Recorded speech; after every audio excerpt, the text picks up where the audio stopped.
na sote tufahamu kuwa biidhnillahi ta'ala Eid ya mwaka huu itakuwa katika siku ya Ijumaa, na Mtume sallallahu alaihi wasallam ana mafunzo katika Eid kuangukia siku ya Ijumaa.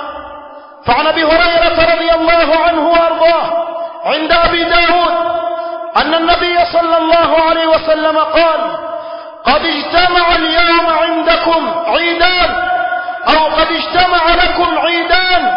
Mtume sallallahu alaihi wasallam aliwaambia masahaba wakati Eid ilikuwa siku ya Jumaa kuwa leo zimekusanyika Eid mbili, faman shaa ajzahu min aljum'ati, anayetaka basi swala yake ya Eid aliyoswali yamtosheleza kutokamana na kuswali swala ya Jumaa. Bimaana si faradhi kwake yeye kuja kuiswali swala ya Jumaa, ataswali swala ya dhuhuri, na swala ya dhuhuri ataiswali hata akiwa nyumbani, si wajibu juu yake kuja kuswali swala ya Jumaa. ثم قال صلى الله عليه وسلم: وإنا مجمعون، نسيسي تتصالي صلاة يا جمعة.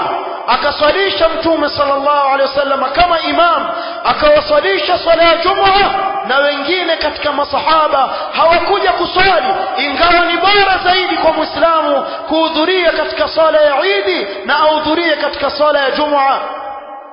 Wako katika wanaoviona, bali katika masahaba waliokwenda kwa kauli ya kuwa hata swala ya dhuhuri yaanguka, na kuna ikhtilaf baina wanavyuoni katika swala hili.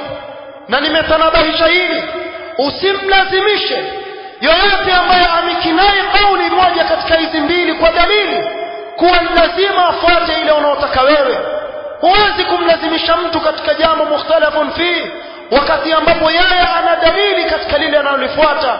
Kwa hivyo aweza kuswali swala ya dhuhuri ama kuhudhuria katika salatul Jumaa, na Mtume sallallahu alaihi wasallam ametoa ruhusa kama hiyo.